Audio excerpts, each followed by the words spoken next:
Yo, yo. So, I'm up early drinking coffee with coconut oil in it. And I'm reading my book, Joseph Campbell, uh, Myths to Live By. And I'm reading about Buddhism, well, Zen in particular. The rest of this video will be on my Facebook. Cam Williamson. Yes, I'm clean shaven. This is what I look like. I forgot. I forgot. So, um, what I'm going to do is talk about how Zen and Stoicism, actually, Buddhism and Stoicism actually have some similar themes to them. And, you know, the third noble truth is the release from sorrow is nirvana. And everybody's like, you know, trying to reach some enlightenment state or something like that. And I don't really think that that's attainable. Like that you get to a certain stage and you're enlightened and then you just stay there forever. It's not like that. I think everybody has small glimpses of enlightenment, maybe some more than others. But it talks about how people are light bulbs. You could think of people as light bulbs, and like light bulbs seem pretty separate. And some people's lights may be brighter than others, and their light and the quality of their light is their consciousness. And it talks about our attachment to everything, expectations, who we are, where we're going, concepts of our, the concepts of like what should and what shouldn't be and things like that. And like as I get older, I gain some type of wisdom, and you're getting older and you're learning, so you're like, all right, well, then I have to be like curating, I have to be like making sense of life. I have to be learning something. I have to be getting better.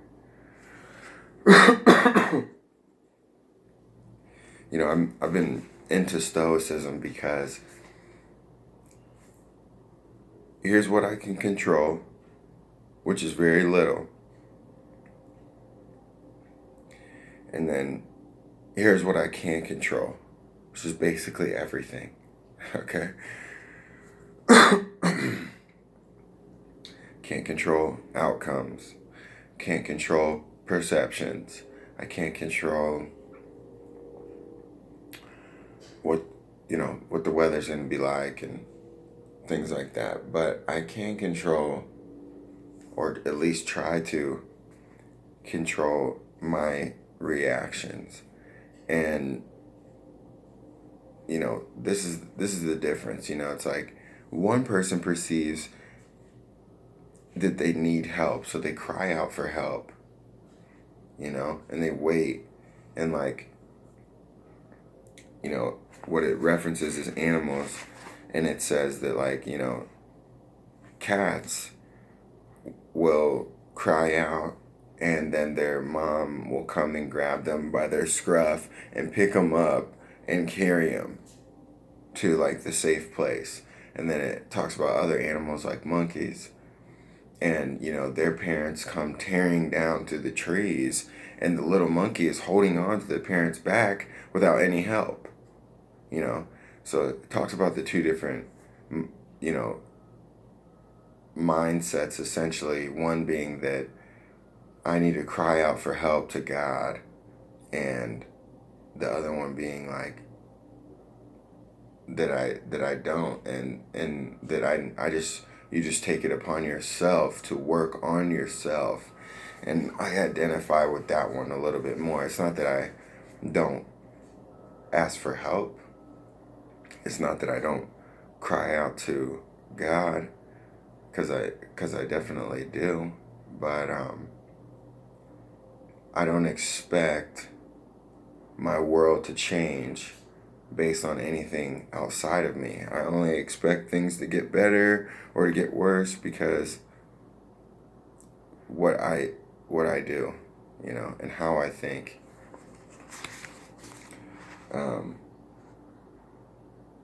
so the third noble truth is the release from sorrow is nirvana, and the literal meaning of this Sanskrit noun nirvana is blown out, blown out. And it is reference in the Buddhist sense is to an extinction of egoism. So you blow out the ego, you extinguish the ego.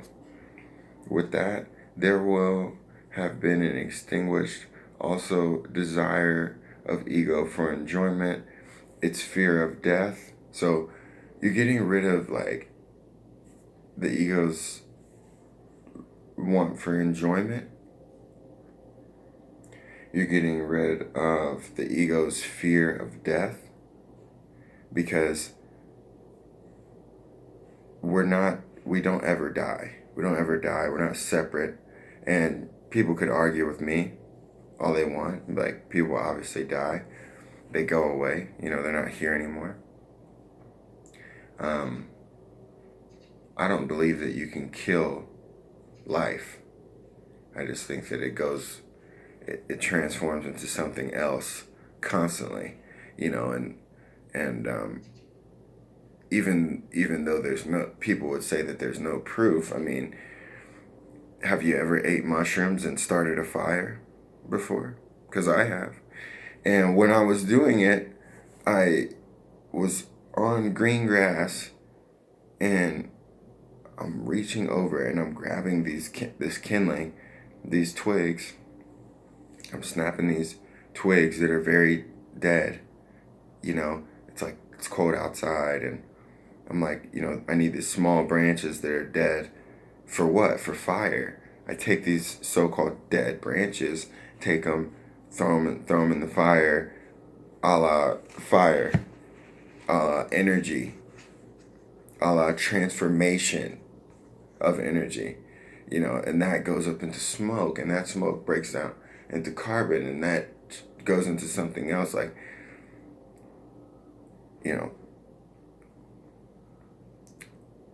it's just obvious to me. It's just obvious to me. But, so we're getting rid of it, not enjoyment, like totally, but our attachment to it. Like, I need to enjoy myself. Like, you don't need to. You need to eat. You need to live. You need food and water and shelter. You don't need enjoyment. But I think, like, ultimately in life it is a necessity, but our attachment to it is the ego. And that's what gets you fucked up. So, fear of death, people don't live because they're scared of dying.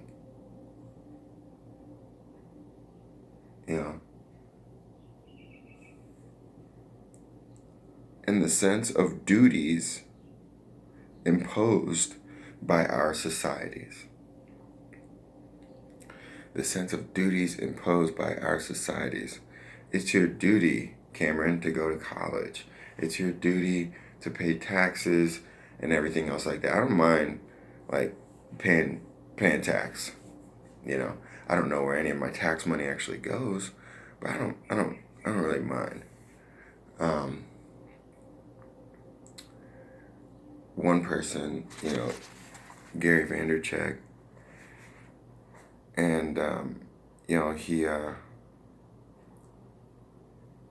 is constantly, like, even lately, like, he's like constantly like denouncing like what parents their expectations for you and everything like that. And I think that that's important. I think that we are so conditioned on how to be, and don't point your finger, and wait your turn, don't speak out of turn, like all these things. Like Terrence McKenna would say that if you are in a place where you have to like behave, and like you have to like you know behave like a certain way, like you don't want to be there. Like realistically, what it is a shaking off of conditioning, and the ego arises out of, like, it's a natural thing, like it's a self-defense mechanism, you know that can, like, if left unchecked, can like evolve into like a separate self. And so now what happens is we're not whole anymore, we're separated. you know there's who we are, which is unconditional love, you know everything that has ever been and ever will be, right? Universal consciousness, like, you know there's the real self, and then there's the idea of who we are, which was given to us. Here's your name, here's your age, here's your background. This is what you believe. This is what we believe. And if you're a part of us, so now you believe that too. And I think what happens is people go through life and they never quite shake it off. See, I was the black sheep of the family, and I never, and I still don't, I never gave a fuck what, at the end of the day, realistically, like, what people thought about me, what they thought I should be doing, their expectations of me. I had this inside of me, like this rebel, like, nah, like what, you don't like the girl that I'm dating? Fuck you. What, I'm smoking weed, and you don't think that people should smoke weed and eat acid? Fuck you. I don't give a fuck. And as abrasive as that might seem, I feel like it's totally necessary. It's totally necessary. Otherwise, you know, conditioning is really gonna take its hold on you, especially in this society. You know what I'm saying? Like, I knew something was out of balance, and you know, luckily I have martial arts and I have training, and that keeps me, for the most part, in check. You know, that's my practice. And in my practice, I learn every day. I push myself to my perceived limitations, right? So I learn, I push through perceived limitations, because there's really not many. And I win and I lose, you know? And like, if I didn't have all of those things, like if I didn't learn, and I didn't push past boundaries, and I didn't win and I didn't lose, like, let's take one of them away. Let's say that I didn't push past my boundaries. I come in and I train, and I get right to the point where I feel comfortable, right? And what happens is you're fighting, and like, I might feel comfortable boxing. I might be working my angles, I might be throwing combinations, I might be connecting, everything's going well. I feel very comfortable. All of a sudden, I get shot on and I get taken down. And, you go from being in a place where you're in control to a place where you're out of control. And not only did you go out of control, but it caught you by surprise, right? So the surprise element of it is like a little extra jarring. And in that moment, you're faced with one of those things. Boundaries, right? And all of a sudden you're tired, fatigued mentally. It's not that your body is not working, it's that your mind has shifted from being comfortable to being uncomfortable, right? And then the mind tries to tell you that this is it. You can't go any further. The mind tries to tell you that you should stop. It's starting to get uncomfortable. And I think part of that is the ego, because the ego is self-preservation. It's trying to preserve itself, But the real self doesn't need to be preserved. It's already going to be here forever and ever, even if you get killed.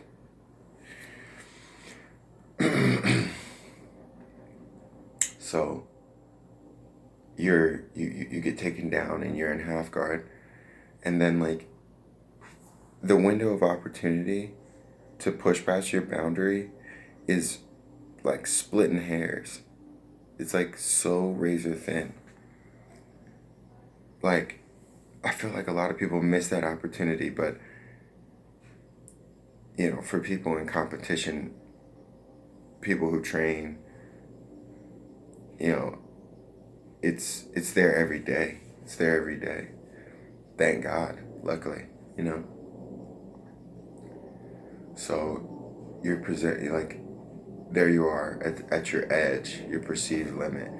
And, all of a sudden, my coach goes, first man up wins. And your perspective changes again, right? To opportunity. Like, hey, if I hurry up and get up first, I'm gonna come out on top. So here's what happened. Your mind went from being comfortable and in control to being uncomfortable and not in control. And then somebody shouted a command to change your perception to where like you're out of control, but there's a possibility that you could still come out on top.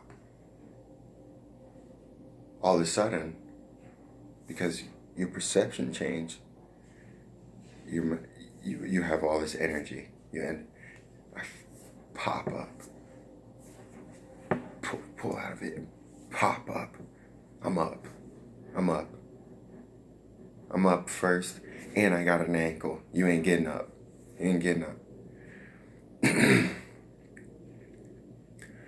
That is alchemy. That's magic.